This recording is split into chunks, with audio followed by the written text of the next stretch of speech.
지금도 전 세계의 화약고라 할 수 있는 곳이 중동 지역입니다. 이스라엘을 중심으로 하는 이 지역이 왜 세계의 화약고가 되었냐 하면 사실 지정학적으로 이 이스라엘과 중동 지역은 세 대륙이 교차하는, 다시 말하면 앞으로 유라시아의 대륙과 문명의 교차점이기도 하고 다수의 이슬람 세력들에 의해서 포위당해 있기 때문입니다. 그런데 한 3000년 이전으로 역사를 되감게 해보면 이스라엘이 가나안에 정착을 하고 그 이후에 구약 시절 내내 아말렉과 블레셋과 전쟁을 치르는데, 아말렉은 다윗이 그 잔당을 처리함으로 다윗 시대에 끝난 데 비해서 블레셋은 구약 시대 끝까지 이스라엘을 괴롭히는 민족으로 나타납니다. 따라서 이스라엘과 블레셋이 전쟁을 하면 일진일퇴 그렇게 하는 중에 있는데, 이 블레셋과 싸워서 백전백승을 한 이스라엘 왕이 바로 다윗 왕입니다. 다윗은 용맹도 하고 직접 전쟁에 나가서 싸움을 잘하는 대단한 장수이기도 했지만, 그의 고백대로 전쟁은 여호와께 속한 것이었기 때문에 하나님을 의지하고 나간 그가 블레셋과의 전쟁에서 전성을 거두었던 것입니다. 여러분, 따라서 상대편 블레셋의 입장에 볼 때는 이스라엘 역사에서 가장 무섭고 가장 대적하기가 버거웠던 상대가 바로 다윗 왕이었습니다. 특별히 블레셋의 전설이었던 골리앗을 쳐부순 이 소년 장수 다윗의 명성은 이 블레셋 백성들에게는 무서운 이름이었습니다. 자, 그럼에도 거인족이 있었고 당시에 철기 문화를 지니면서 고도의 앞장선 무기를 자랑했던 블레셋은 다윗 시대에도 틈틈이 기습을 감행하여 왔고, 결국은 다윗의 고향인 베들레헴을 점령해 버렸습니다. 다윗은 늘 고향에 대한 그리움이 있었는데, 그 고향 베들레헴에 블레셋 군대의 영체가 떡하니 자리 잡고 있었기 때문에 그의 마음이 얼마나 아팠는지를 충분히 짐작할 수 있습니다. 그가 소시적 베들레헴에 있을 때에 그 성문 앞에 있던 우물물을 늘 마신 것으로 볼 수 있는데, 문득 그 베들레헴 우물의 물이 너무 마시고 싶었고 그것이 그리워졌습니다. 왕의 이런 작은 소원을 들은 신하들 중에 용사 3명이 블레셋 진영을 뚫고 들어가서 베들레헴 성으로 쳐들어가 그 성문 곁의 우물물을 가져옵니다. 독일의 유명한 작곡가 슈베르트의 겨울 나그네 5번 중에 우리가 잘 아는 성문 앞 우물 곁 보리수에 나오는 그와 흡사한 형상입니다. 하여튼 이 이래로 이 베들레헴의 성문 앞 우물은 다윗의 우물이라고 불리워졌습니다. 그런데 생명을 건 이 위험한 작전을 수행했던 사람들은 일반 사병이 아니라 나중에 다윗의 군대 장관이 되는 아비새를 비롯한 대단한 장수들이었습니다. 이 이스라엘의 장수들이 생명을 걸고 적진을 뚫고 퍼온 이 우물물을 다윗은 차마 마시지를 못합니다. 이것은 이들의 물이 아니라 이들의 피다 이러면서 그 베들레헴 우물물을 여호와의 성전에다가 다 부어버립니다. 자, 이토록 다윗은 고향 베들레헴에 대한 강한 그리움이 그 가슴에 자리 잡고 있었습니다. 베들레헴은 어떤 곳입니까? 그가 태어나고 자랐던 곳이고 무엇보다 소년 시절 고독하게 양을 치면서 보냈던 들녘이 있는 곳이었습니다. 후에 그가 비록 왕실에 머물러 있을지라도 그 소년 시절 보냈던 들녘은 꿈에도 그리운 장소였습니다. 그때에 수금을 타면서 양떼들을 데리고 푸른 초장과 물가로 다녔던 그런 시절이었기 때문입니다. 우리가 역사를 1000년 뒤로 되돌리면 바로 이 베들레헴 들녘은 예수님이 태어나셨을 때에 소년 다윗을 닮은 목자들이 어두운 밤에도 양을 치다가 하늘의 천사들의 노래를 들었던 곳이고, 반대로 역사를 200년 앞으로 되돌리면 이곳은 자신의 정조 할머니가 된 이방 여인 룻이 남편을 잃고 아무런 인생의 희망이 없는 그런 가운데서 이 낯선 땅에 들레서 고된 일을 하다가 보아스라는 남편의 친척을 만나서 새로운 인생을 출발한 곳이기도 합니다. 오늘 우리 이 아침에 이 베들레헴 학교에서의 다윗의 모습을 보면서 두 가지의 교훈을 받고자 합니다. 첫 번째, 다윗은 누구보다 감성이 잘 발달된 시인이요 음악가였습니다. 그것이 우리에게 무슨 교훈을 줍니까? 저와 여러분이 살고 있는 이 대도시는 우리 모두에게 경제적인 넉넉함과 삶의 편리함을 가져다 주었지만 우리가 살고 있는 주변의 환경을 보면 하늘을 가리어버린 높은 빌딩들, 게다가 찌를 듯이 날카로운 사각형의 철제 간판들, 거미줄을 친 듯한 엉킨 전봇줄들, 메인으로 오염된 대기들, 우리는 이곳에서 대자연이 숨쉬는 것을 거의 느낄 수 없고 생명의 신비가 실종된 듯한 환경입니다. 게다가 이러한 살벌한 생존 경쟁 속에서 각박한 삶을 살면서 순수함과 따스한 감정을 잃어버린 처지이기도 합니다. 아마 그 옛적 예루살렘에서의 다윗의 궁정 생활도 이와 유사했을 겁니다. 그래서 우리가 전원 생활을 그리워하듯이 다윗도 젊은 시절 자기가 누볐던 그 베들레헴 들녘이 그리웠습니다. 그 시절 그는 세상을 잊고 살았습니다. 다른 형제들하고 달리 홀로 들녘에서 생활하다 보니까 왕실은 어떤지, 정치는 어떻게 돌아가는지, 전방에서의 블레셋과의 전쟁 상황은 어떻게 전개되는지, 심지어 자기 집은 어떻게 돌아가고 있는지 잘 몰랐고 관심에서도 멀어졌습니다.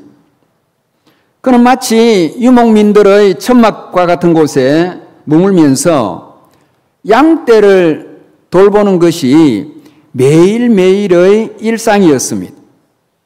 보이는 것이라곤 너른 들판과 많은 양떼들, 그리고 하늘을 무심히 떠가는 구름들, 들리는 것이라곤 양떼 울음소리와 달랑달랑 양방울 소리들, 그리고 풀벌레 소리와 짐승 소리들, 피부에 닿는 것이라곤 들녘의 시원한 들바람 뿐이었습니다.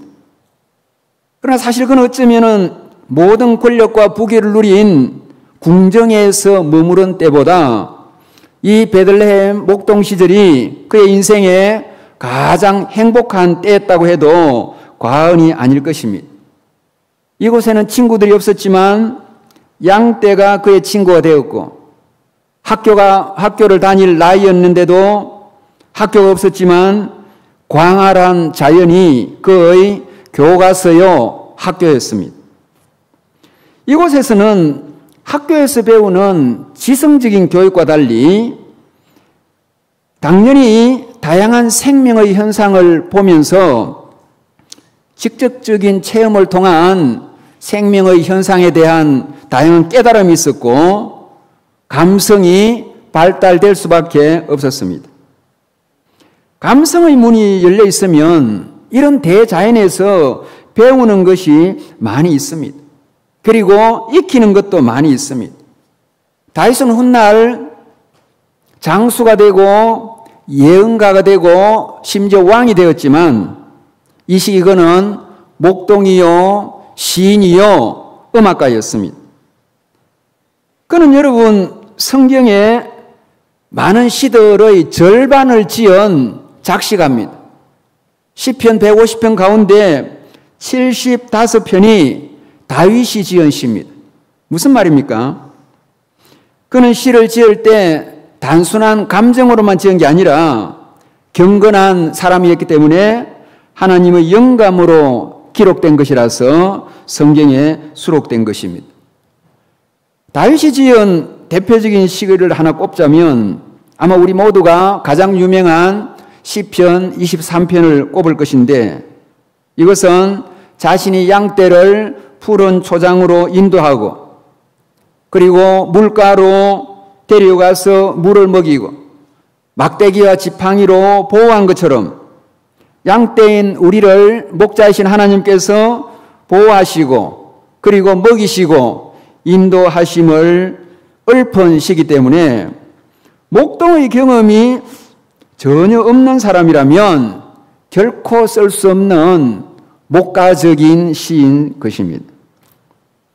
다윗은 이렇게 문학적 감성만 아니라 노래도 잘 불렀고 수금과 같은 악기의 대가이기도 했습니다. 사무엘하 23장 1절에 다윗의 유언이 나오는데 이렇게 말합니다. 나는 이스라엘의 노래 잘하는 자다. 다윗이 자기의 정체성을 두고 하는 말이 나는 왕이다. 그런 소리 안 합니다. 나는 어떤 사람이냐? 이스라엘의 노래를 잘하는 사람이다. 그렇게 말하고 사무엘상 18장 10절에 보면 다윗이 평소와 같이 수금을 연주한다, 수금을 탄다라는 말이 있는 걸 보면 이 다윗은 늘 노래도 부르고 수금 같은 악기를 연주했습니다. 자, 그러면 이런 다윗의 감성적이고 예술적인 측면이 우리에게 무슨 교훈이 있을까? 전통적으로 저와 여러분은 신앙생활을 주로 의지와 지성을 강조하는 것으로 하고 있습니다.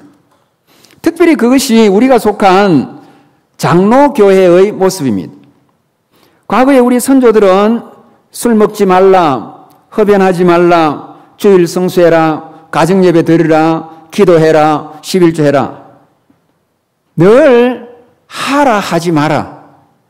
그것을 말해왔고 그것을 행해왔기 때문에 그것이 다 맞기는 하지만은 그 말의 특징을 신앙 행태의 특징을 보면 믿음에서 굳센 의지를 강조합니다. 해야 된다, 하지 말아야 된다, 해야 되는 의지 이걸 강조합니다. 오늘날 어떻습니까? 성산교회도 마찬가지지만은 오늘날에는 배우는 것에 방점이 있습니다. 어떻게 배워야 된다. 말씀도 배우고 교리도 배우고 신학도 배우고 많이 배워야 된다.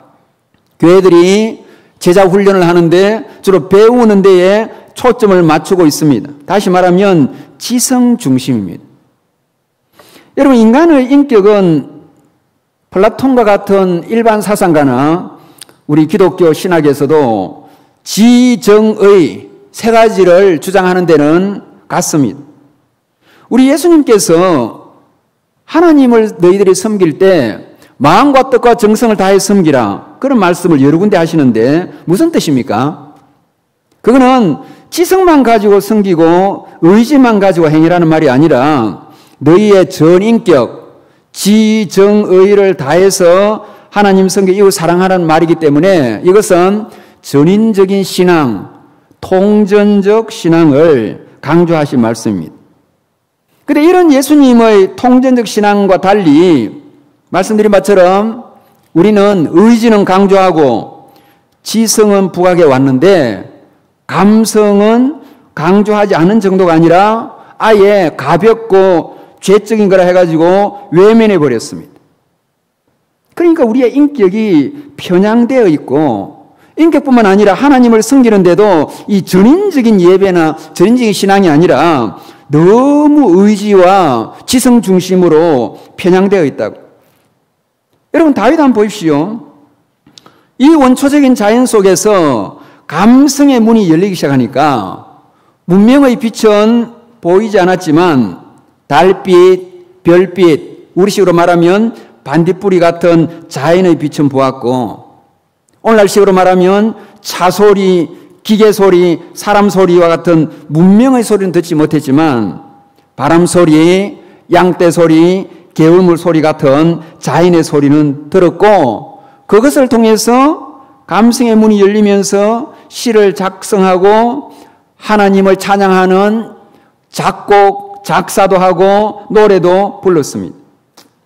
자, 말하자면 문학적인 감성과 예술적인 재능이 이 순수하고 맑은 상태에서 신앙과 아주 아름답게 조화를 이루고 접목되고 있는 우리와 차원이 다른 신앙의 모습을 볼 수 있습니다. 말하자면 청교도들이 강조했던 신앙적 감성의 세계가 펼쳐지는 것입니다. 예술의 한국교회 우리와 같은 장로교인들에게는 굉장히 취약한 부분입니다. 우리는 의지는 까당까당 살아있고 지성은 예리하게 갈아가지고 살지만은 정작 감성의 문은 꽉 막힌 경우가 많이 있습니다. 이렇게 감성의 문이 닫혀 있으면 하나님이 대자연 속에 심어두신 많은 아름다움의 세계를 놓치게 되고 삶 자체가 피곤하게 됩니다. 감성의 문이 닫혀 있으면 호수면에 반짝이는 잔물결을 보고도 감동이 없고 푸른 달빛이 온 세상에 내리는 것을 보고도 아무런 감흥이 없고 이 가을날 낙엽이 떨어지는 것에도 아무런 정서의 변화도 없습니다. 제가 엊그저께 우리가 잘 아는 윤영주 장로님하고 길게 통화를 한 적이 있습니다. 그분의 육촌 형이 유명한 시인 윤동주입니다. 근데 윤동주 시인이 유명한 시 서시에서 이런 말을 합니다. 잎새이는 바람에도 괴로워했다. 여러분 나뭇잎을 쳐다보는데 바람이 살살 부니까 그것이 흔들리는 것을 보고 자기의 내면의 세계에 그것이 일능임으로 나타나고 반응으로 나타나고 내면의 세계의 많은 부분들을 고민하면서 괴로워한다 이거죠. 여러분 잎새이는 바람에도 괴로워하는 그 정도의 시적인 감성이 있다면 가히 미친 바람이 부는 부산의 바닷가에 사는 우리 모두는 늘 괴로워하고 아마 통곡을 해야 될지 모릅니다. 근데 그렇지 않지 않습니까? 바람이 부는갑다. 그렇게 생각하지. 잎새는 바람이 부는 그 잎새 흔들리는 잎새를 보고 누가 괴로워합니까? 그만큼 우리의 감성의 문이 닫혀 있는 겁니다. 여러분 제가 돌아가시기 전에 교제를 한 분이 김중곤 목사님이셨는데 이분이 저에게 글씨도 써주고 제가 교제를 좀 했는데 이분은 연세가 아마 24년생인가 5년생이니까 생전에 계셨다면 지금 100세이십니다. 근데 그 연세에 있는 분들, 여러분의 할머니, 할아버지, 여러분의 부모님 아시겠지만은 이 감성이 되게 꽉 막혀 있습니다. 그때 우리 교수님들, 목사님들도 보면 유교적인 전통하에서 까랑까랑하게 선비 기질을 내세우면서 이런 감성의 문이 열려있고 감성의 언어를 사용할 줄을 모릅니다. 근데 이분은 그 연세에도 어떻게 대학생들 시시를 이끌어왔고 대학생들, 청년 대학생들에게 그토록 영향을 주었습니까? 이분은 감성이 열려있다고요. 그래서 여러분 쓰는 용어를 보십시오. 가장 대표적으로 쓰는 용어가 그리스도의 푸른 계절이 이 땅에 오게 하자. 여러분, 그 연세 목사님들, 신학자들이 푸르다는 말에 한번 관심을 가질까요? 아마 설교 시간에 푸름에 대한 관심을 누가 갖겠습니까? 걔네들은 막힌 겁니다. 푸름도 하나님 주신 색깔인데. 그런데 누가 푸름에 대해서 관심을 갖겠습니까? 그만큼 이 감성이 막혀 있는 이러한 의지의 시대에 이분은 감성의 문이 열려서 그리스도의 푸른 계절이 이 땅에 오게 하자. 여러분, 그 언어를 통해서 많은 사람들이 공감을 가지고 마음의 끌림을 받았던 것입니다. 이렇게 감성의 문이 열리면 길가에 민들레 한 포기, 그리고 뜰하게 떨어지는 햇살 한 줄기, 그리고 밤하늘의 별 하나에도 관심을 갖게 되고 모든 것이 아름답고, 그런 사람은 하는 말과 쓰는 글이 다릅니다. 여러분 한번 보십시오. 만약 하나님이 존재하시지 않고 하나님이 자신의 존재 속에 미를 예비하지 않으시고, 그리고 그 미를 세상에 산출하지 않았다면 어떻게 이 세상에 아름다움이 존재할 수 있을까요? 이 모든 것은 하나님이 두신 아름다운 그런 세계입니다. 그걸 읽을 수 있어야 돼요. 여러분, 따라서 조금만 여러분이 감성의 촉을 세우면 이 세상에는 소리의 세계, 색상의 세계, 형체의 세계, 심지어 갓난아기의 볼을 만져보면 그 촉감이 어떻게 인간이 만든 생산품에서 그런 촉감이 나오겠습니까? 그런 촉감의 세계. 하나님께서 비록 타락했지만은, 인간이 타락했지만은 이 세상의 모든 아름다움을 거두어 가지 않으시고 많이 두셔가지고 피곤하고 힘든 나그네 인생길에서 그것을 누리면서 향유하면서 위로받게 하신 거기 때문에 그걸 누리는 것은 하나님의 형상을 지닌 우리들의 특권입니다, 여러분.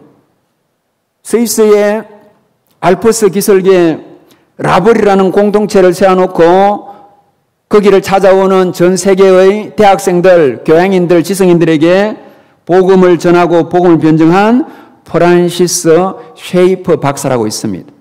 여러분, 이거는 저 연세, 저 나이쯤 되면 안 들어보면 이상한 사람, 다 들어봤어야 돼요, 그 당시. 프란시스 쉐이퍼 박사는 이 시대에 복음을 변증한 대표적인 변증가입니다. 그런데 그의 부인이 에디스 쉐이퍼인데, 에디스 쉐이퍼도 남편 따라서 책도 쓰고 뭐 가정이란 무엇인가 책도 쓰고 여러 가지 책을 썼습니다.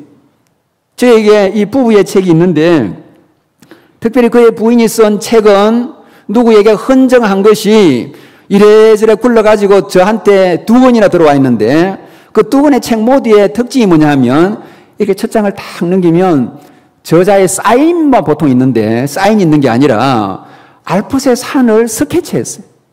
스케치를 해가지고 알프스 산의 능선을 그리고 거기에 날아가는 새 2마리를 그리고 밑에 나뭇가지를 그려놨어요. 야, 여러분, 이 쉐이퍼 박사의 부인 에디 쉐이퍼가 무슨 가정의 문제, 복잡한 남편과 자식의 문제, 우울의 문제, 뭐 온갖 걸 다룰 수 있었겠지요. 그러나 그런 속에서도 그 대자연 속에 살면서 감성의 문이 열려 있으니까 그 책을 줄 때도 그냥 주는 게 아니라 간단한 좀 노력만 기울이면 되는 거니까 그 알프스 산의 풍광을 스케치해가지고 준 것이 있습니다. 여러분, 우리가 하나님을 섬기는 우리도 이러한 좋은 감성을 지녀야 된다고. 그러면 우리 하나님과 예수님은 어떠할까? 하나님도 여러분 자던 아브라함을 깨워가지고 니 나와라 이랬어요. 아브라함이 자다가 부스부스 하나님이 불러내니까 나갔습니다. 아브라함은 고개를 들어서 저 하늘의 무별을 봐라. 여러분, 우리 하나님도 감성을 지니신 분이라고. 우리 예수님 어떻습니까? 저들에게 들의 백합화, 들의 들꽃을 이야기하고 그리고 공중에 나는 새를 이야기한다고.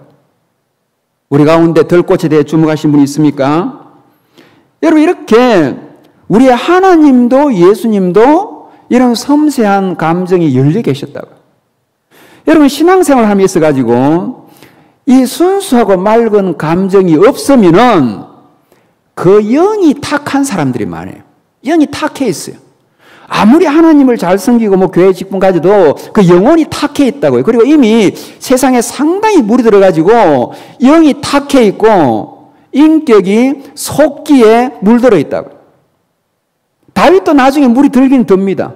그러나 여러분, 이 들녘에서 있는 그 다윗의 모습을 생각하면 전혀 새 속에 물들지 않고, 그리고 그 영이 얼마나 맑은지를 알 수가 있습니다. 때로 감정이 우리를 쏘기도 하고 감정이 잘 변하는 거라서 믿을 수는 없지만, 그러나 우리가 하나님을 믿는 사람들은 순수하고 맑은 감성을 지녀야 되고, 결국 이러한 마음감을 가지고 하나님도 사랑하고 이웃도 사랑하고, 그리고 자연세계를 보면서도 하나님의 창조의 아름다움, 하나님의 보호하심과 은혜를 읽을 수 있어야 된다고. 그래서 죄성에 의해 지배당하지 않으면서 아름다운 감성을 다윗처럼 개발하여서 하나님 사랑하고, 이러한 피곤하고 물들기 쉬운 속세의 어떤 삶 가운데서도 아름답게 신앙세계 속에서의 감성의 역할을 인지하고 활용할 수 있는 저와 여러분 되기를 주의 이름으로 축복합니다. 자, 우리가 두 번째 배울 수 있는 것은 다윗은 자신이 맡은 일에는 정말 충성했다는 점입니다. 다윗은 이스라엘 역사 중에서 가운데서 가장 위대한 왕으로 꼽힐 뿐만 아니라 정말 다재다능한 인물이었습니다. 그는 양치는 데도 최고였고, 그는 시인이요, 음악가요, 전사요, 예언자요, 선지자 노릇했고 왕이기도 했습니다. 양치기 소년이 일약일국의 왕이 됐다는 이 파란만장한 삶은 정말 흥미진진한 스토리들을 제공하고 있고, 따라서 우리의 성경도 그의 생애에 큰 관심을 가지고 많은 부분을 할례하고 있습니다.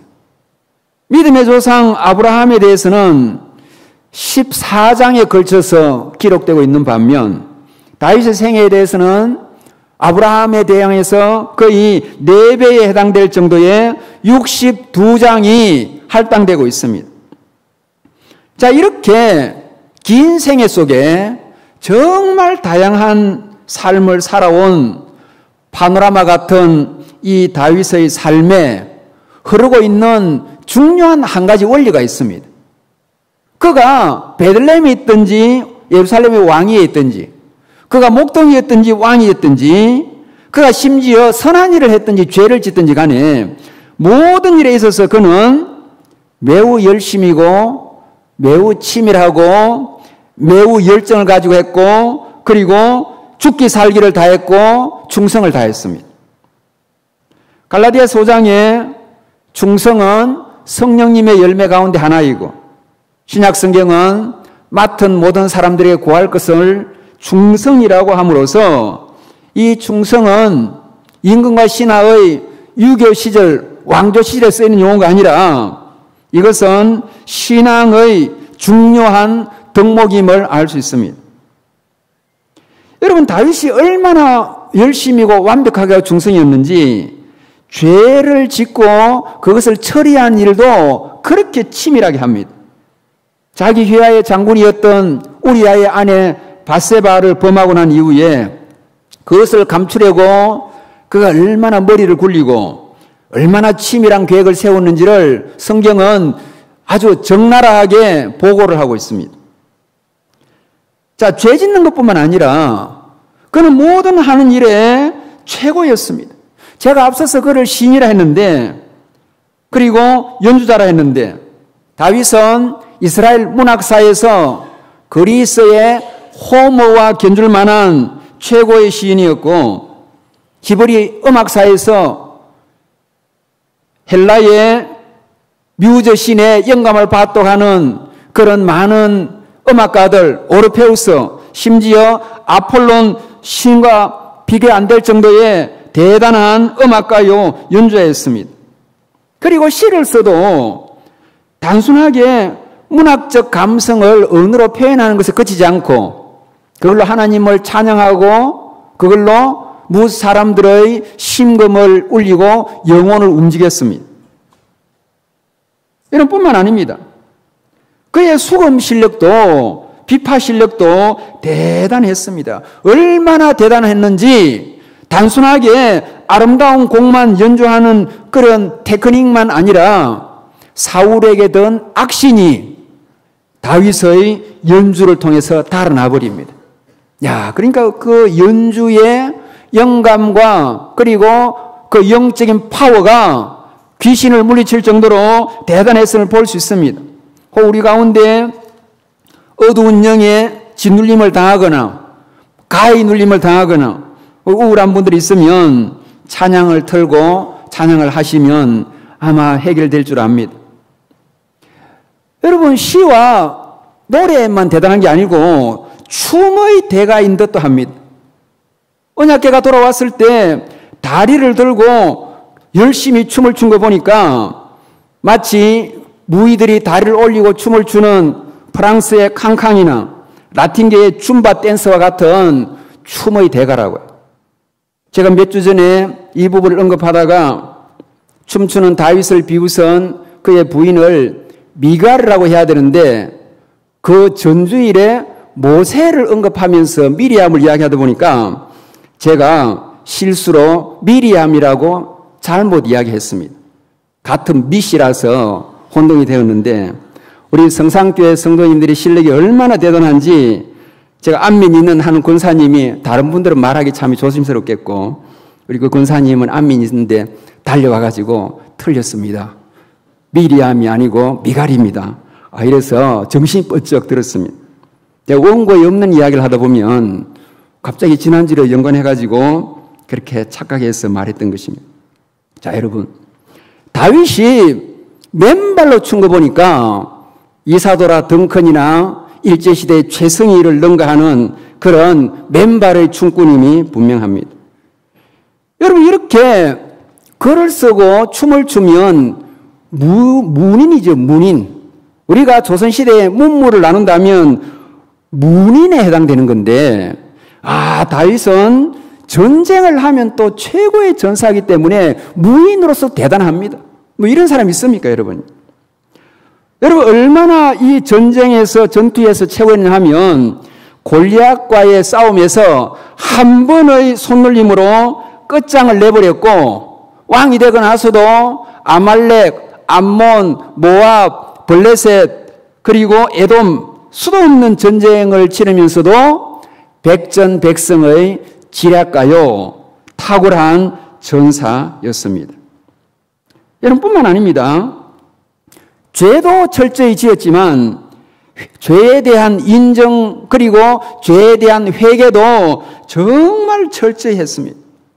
나단 선지자가 손가락질을 하면서 당신이 이 범죄자다 라고 할 때에 어지간한 왕 같으면 모든 권력을 지니고 있던 그 시대에 나단을 살짝 신하를 불려서 부하를 불려서 죽일 수도 있고 구속해가지고 입도 막을 수 있는데 나단이 지적하는 그 순간 사무엘하 12장 내가 여호와께 죄를 범하였다 바로 시인을 하면서 정말 철저히 회개를 하면서 뼈가 썩을 정도로 말하자면 정말 침상이 떠내려갈 정도로 눈물을 쏟으면서 하나님 앞에 회개를 하였습니다.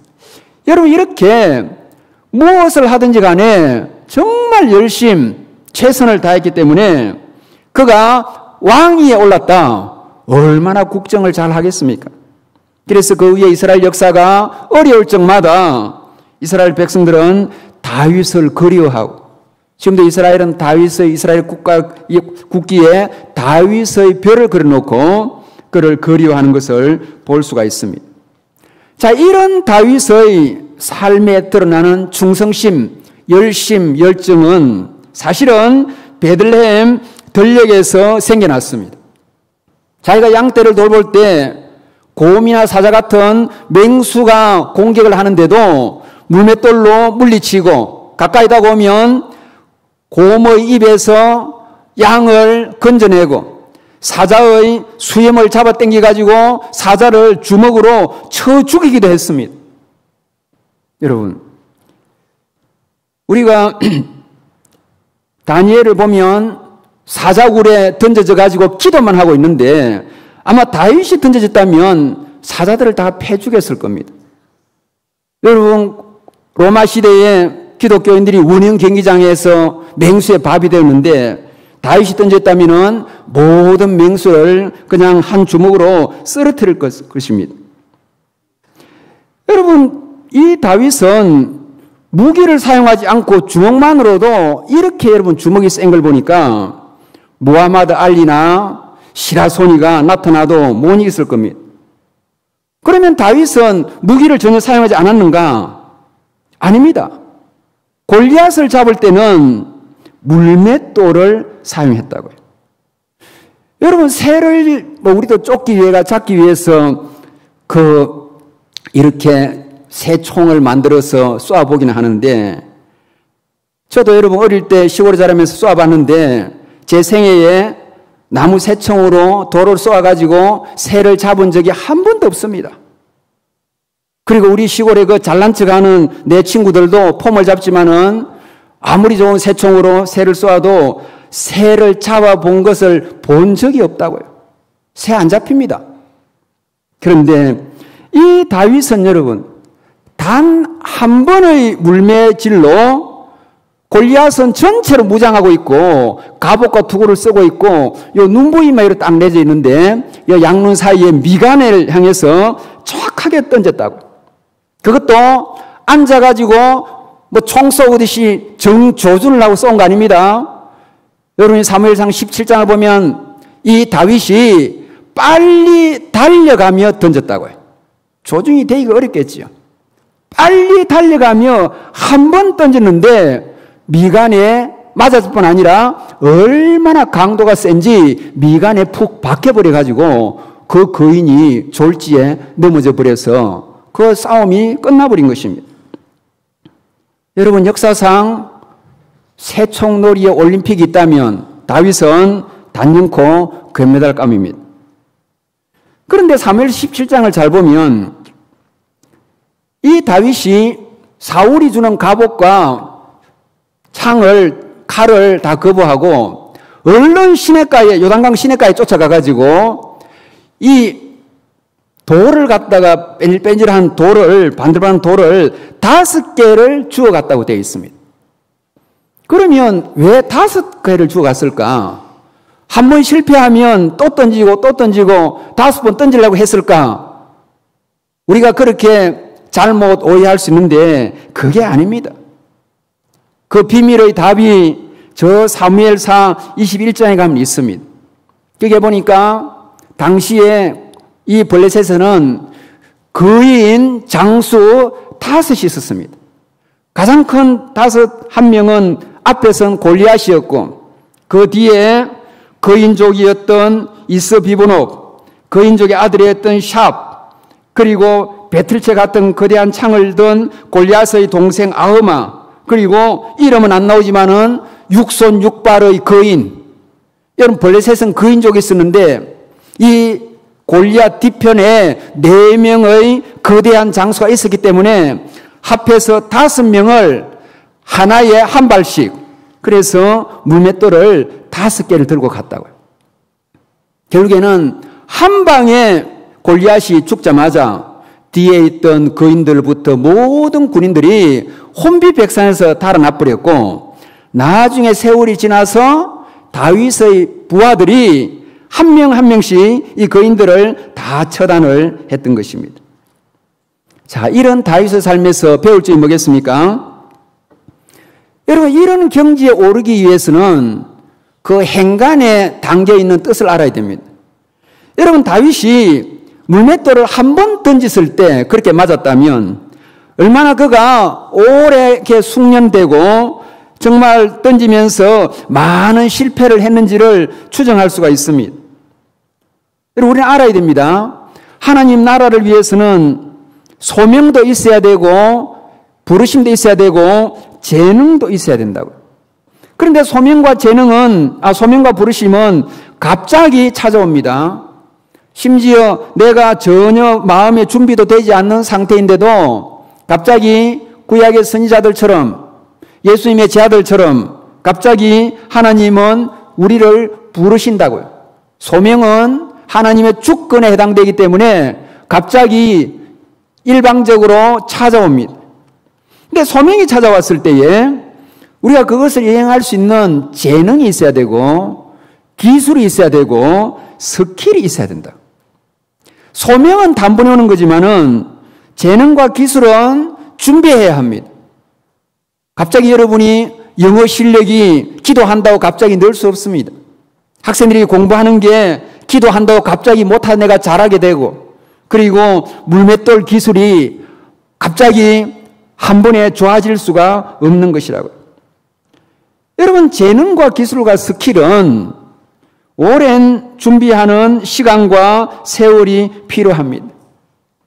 그래서 이런 걸 준비한 데 있어가지고 게으르면 안 되고 요령 피우면 안 되고 열심히 준비해야 되고 한눈 팔면 안 됩니다. 그래서 하나님의 나라에는 이런 원리가 있습니다. 하나님의 나라의 일을 하기 위해서는 반드시 준비해야 합니다. 준비하면 하나님은 반드시 쓰십니다. 그리고 하나님은 준비한 만큼 쓰신다고요. 그러니까 우리가 인생을 대충 살면 안 됩니다. 버나드 쇼의 묘비명처럼 우물쭈물 하다가 이렇게 되는, 그렇게 끝나는 인생이 아니라 하루하루 정말 치열하게 살아가야 돼요. 그래서 함스컨 선생의 스승이었던 다스 유영모 선생은 자기의 나이를 날로 계산해요. 1만 몇천일, 1만 몇천일, 몇백, 몇십일 이렇게 계산한다고요. 왜냐하면 하루하루를 1년의 가치처럼 생각해가지고 정말 치열하고 열심히 살려고 하는 그의 나이, 특별한 나이 계산법이었습니다. 자, 여러분, 이렇게 하나님 나라에는 소명도 있어야 되고 준비된 스킬과 재능과 기술이 있어야 되지만 더 중요한 게 있습니다. 그게 뭘까? 하나님 나라의 부르심도 중요하고 스킬과 소명도, 기술도 중요하지만은 훨씬 더 중요한 것이 그 마음밭입니다. 여러분, 다윗의 마음밭 보십시오. 골리앗은 키 크고 힘있고 싸움 잘한다고 40일 동안 이스라엘 백성을 앞에 두고 뻐기고 잘난 체하고 남 모욕하고 협박하고 위협했습니다. 근데 다윗 어떻습니까? 양치다 와가지고 정말 순전하고 순수했다고요. 지혜와 재주보다 마음밭이 좋아야 됩니다. 아무리 지식이 있고 고상해도 마음이 삐딱하면 사람이 삐딱합니다.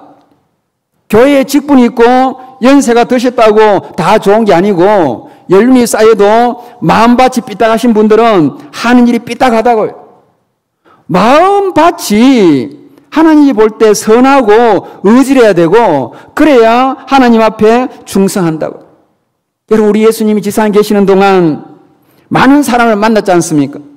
근데 우리 예수님이 한 사람을 만날 때는 예수님도 깜짝 놀랐습니다. 아니, 어떻게 이런 사람이 있지? 라고 하는데 그게 나다나엘이라는 사람이라고. 우리 예수님이 나다나엘을 만나면서 깜짝 놀라셔가지고 참 이스라엘 사람이 여기 한 명 있네. 그러면서 하시는 말씀이 그 마음에 간사함이 없도다. 다 당시에 야가 빠지고 간사함이 절철 넘치고 그저 제주꾼들이 넘치는 그 시대에 다 마음이 꼬이고 비틀어진 그 시대에 예수님이 나다나엘을 만나보니까 너무 순전하고 순수한 겁니다. 왜 예수님께서 어린아이처럼 되지 않고 천국에 못 간다고 했습니까? 아이는 있는 그대로입니다. 어른처럼 그렇게 꼬이지 않습니다. 마음이 삐딱하지 않다고요. 정말 애들은 순수합니다. 아직은 철이 없어 그렇지 순수하잖아요, 여러분. 그래서 하나님께서 어떤 사람을 쓰느냐? 뭐 대단한 학벌이나 스킬이 있다. 그게 중요한 거 아닙니다. 많이 준비했다. 물론 그것도 필요는 한데 그게 보고 쓰시는 건 아니라고. 어떤 사람을 쓰시느냐? 마음밭이 어떤지 그게 중요하다. 우리 모두가 다윗처럼 순수하고 순전한 마음밭을 지니기를 주님 축복합니다. 그러나 여러분, 그것보다 더 중요한 게 뭐냐 하면 골리앗은 마음밭도 잘못되었지만은 자기의 힘을 믿었습니다.